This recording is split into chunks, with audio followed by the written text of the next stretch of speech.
जय जगन्नाथ। आपण माने केमिति अछंती? आशा करूची भगवान को कृपारू आपण माने समस्त भलरे थांतु, सुस्थ थांतु।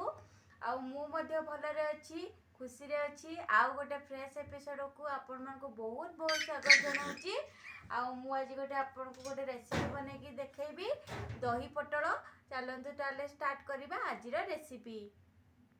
फ्रेंड्स मुझे 4 कप दही नहीं, गोटे कप पानी नहीं, भल भाव एमती पानी रे फेंटिकी ये रखीदे दहीटा को। आठी नहीं 6टा पोटल, पोटल को एमती 4 फाड़ करके मुझे मझी 4 फाड़ करके नहीं। आठी गोटे स्पून नहीं बुट डाली, गोटे स्पून नहीं धला बिरी डाली, 2 स्पून नहीं कला सरिष, ये भुसुंगा पत्र, सुखिला लंका, गोटे बड़ चामच नहीं चीनी, भजा जीरा लंका गुंड, हल्दी पाउडर, लुण, काश्मीरी लंका गुंड, रुचि करी पाउडर आ किछि धनिया पत्र। चलतु आम नेक्स्ट स्टेप को जीवा। प्रथम ये जो पोटल रे मु फर्स्ट हलदी को ऐड करदेवी।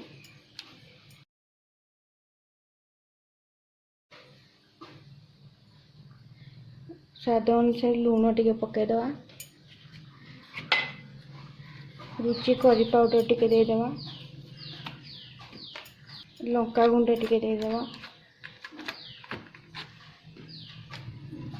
ताको भल भाव एमती गोल नहीं जमती पोटल भितर को सब जिन पशिज भल भाव एमती मिक्स करदे। देखंतु फ्रेंड्स मोर तो गोला रेडी हो गला। पोटल को केते भल भाव मु गोले देली। आउ मुझे आवश्यक मुताबक कढ़ाई रे 4 चामच सोरष तेल दे दीची। प्रथम पोटल गुड़ाक ये देदेवा।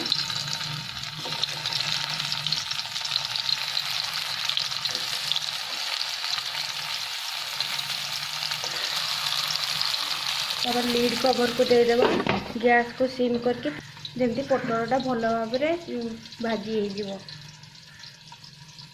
पाखापाखि तो 5 मिनिट हो गला। आम लीड कवर काढ़ी देखीदा पोटल केमती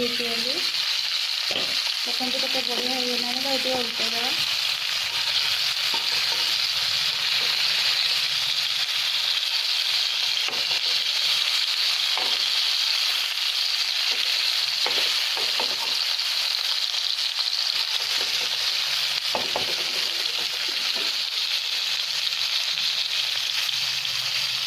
लीड कवर को देदेवा आ 15 मिनट में छाड़ गैस को लो कर काढ़ी देखा पोटल केमती देखो। पोटल तो हो गला। एबे गैस को ऑफ कर देकी साइड कर नवा। तेल को मु रखी छुक मारिया।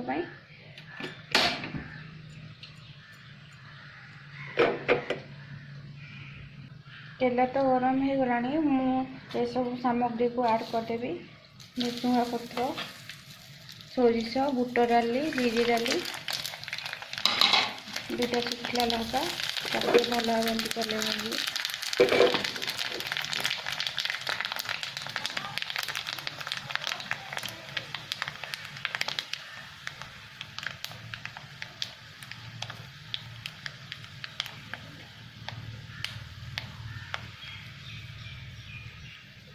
एबे तो फुटण फुटीगला। गैस को ऑफ करदे। आपको ठंडा हाँवाई छाड़देवा। चलो आम नेक्स्ट स्टेप को जीवा। मुझे दही रे फर्स्ट चीनी को ऐड करदेवी। चीनी को रखी भजा जीरा लंका गुंड को टे पकईदवा भल भाव। आवश्यक मुताबक टे लुण को देदेवा। भल भाव एमती गोल नहीं।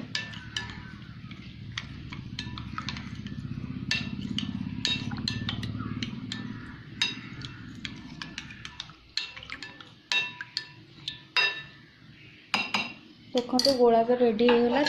ढांकुणी दे देगा, किसी समय छाड़देवा ताकि आमर यहाँ ठंडा हाँवाई टाइम लगे। यहाँ भी ठंडा हाँवाई टाइम लगे। ठंडा हो सारापर ये 2टा सामग्री को ये ऐड करिया। देखो बर्तमान तो पोटल भी ठंडा हो जाए, आमर फुटण भी ठंडा हो जाए। आम ये ऐड करदे। ढांकुणी खोलीदे। ये पोटल को ऐड करदे।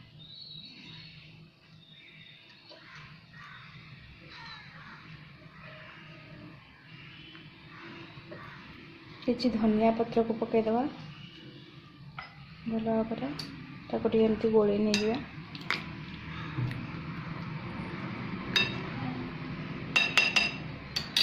ता ऊपर एमती छुंक को पकेदवा।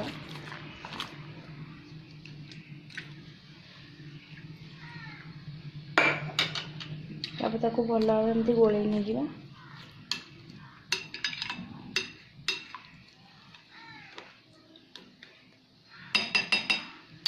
देखो तो आम दही पटल रेडी हो गला।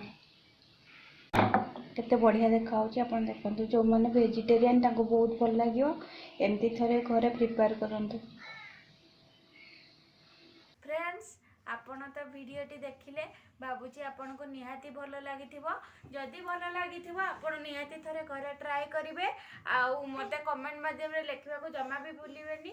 जदि आपण को मो चैनल बहुत भल लागुची ताले लाइक शेयर और कमेंट करिया को जमा भी भूलिबेनी।